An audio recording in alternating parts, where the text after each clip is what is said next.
एक बड़ी सी कंपनी के सामने एक समोसे वाले पर डे समोसा बेचा करते थे।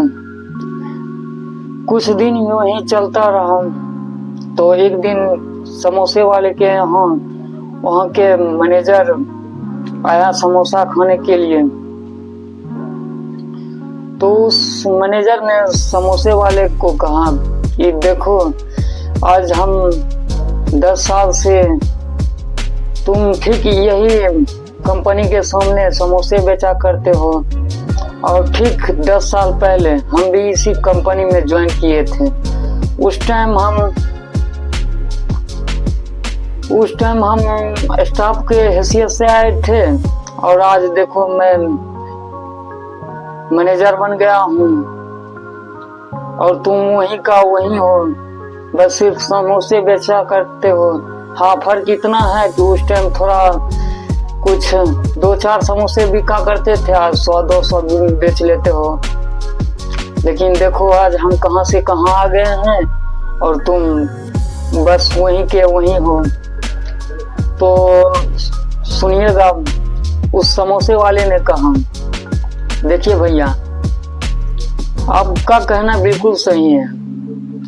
हम ये समोसे अपन का दुकान चला रहा हूँ, बट आज से तकरीबन 10-15 साल बाद जब हम रिटायर होंगे, आप भी रिटायर होइएगा, तो उस टाइम आपका भविष्य आने वाला पुत्र बेटा वहीं से जीरो से स्टार्ट करेगा, पढ़ाई लिखाई करेगा, पढ़ाई लिखाई के साथ साथ वो जॉब करेगा, जॉब करने के साथ साथ हो सकता है इस कंपनी में उसका जॉब लगे, हो सकता है नहीं भी लगे, लेकिन शुरू से वो पढ़ाई करके इस कंपनी में आएगा, फिर वो स्टाफ होगा, फिर कुछ सीनियर पोस्ट पर होगा, फिर पोस्ट पर जाएगा, फिर जाके मैनेजर बनेगा।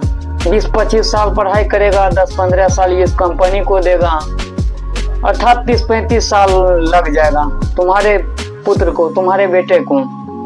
लेकिन मेरा बेटा, यदि मैं रिटायर हो जाऊंगा तो मेरा बेटा, आज मैं 200 समोसे बेच रहा हूं, तो मेरा बेटा जो वो आएगा इस समोसे का दुकान पर यदि बैठेगा तो इसको 200 से ही स्टार्ट करना पड़ेगा, वहीं से स्टार्ट करेगा जहां से हम छोड़ के गए जाएंगे, रिटायर करेंगे। लेकिन तुम्हारा बेटा आएगा इस कंपनी में, बोलेगा मेरा पापा ने 30-35 साल दिया है इस कंपनी को, तो जिस पोस्ट पर मेरा पिता था उसी पोस्ट पर दीजिएगा, तो ये कंपनी वाला देगा? नहीं देगा। लेकिन मेरा बेटा आएगा तो मेरा गद्दी पर ही बैठेगा, लेकिन तुम्हारा बेटा नहीं बैठेगा। बस यही दोनों अंतर हैं।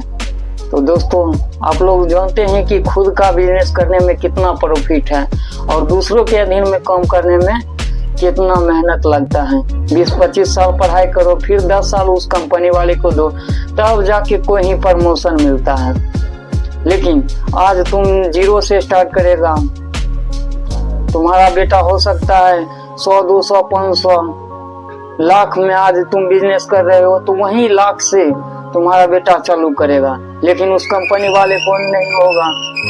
तो यही एक पर्सनल बिजनेस करने में है और उस जॉब करने वाले का यही रूल चलता है। तो दोस्तों, आपका जो अच्छा लगे वही कीजिए। मेरा तो यही सजेशन है कि इस कहानी के माध्यम से आपको बताना चाहता हूँ कि खुद का बिजनेस कीजिए, खुद का काम कीजिएगा तो बेहतर रहेगा। दूसरों के लिए काम कीजिएगा तो बस उसी कंपनी मैनेजर और समोसे वाले की कहानी की तरह भी आपका बेटा भी दोहराएगा। धन्यवाद।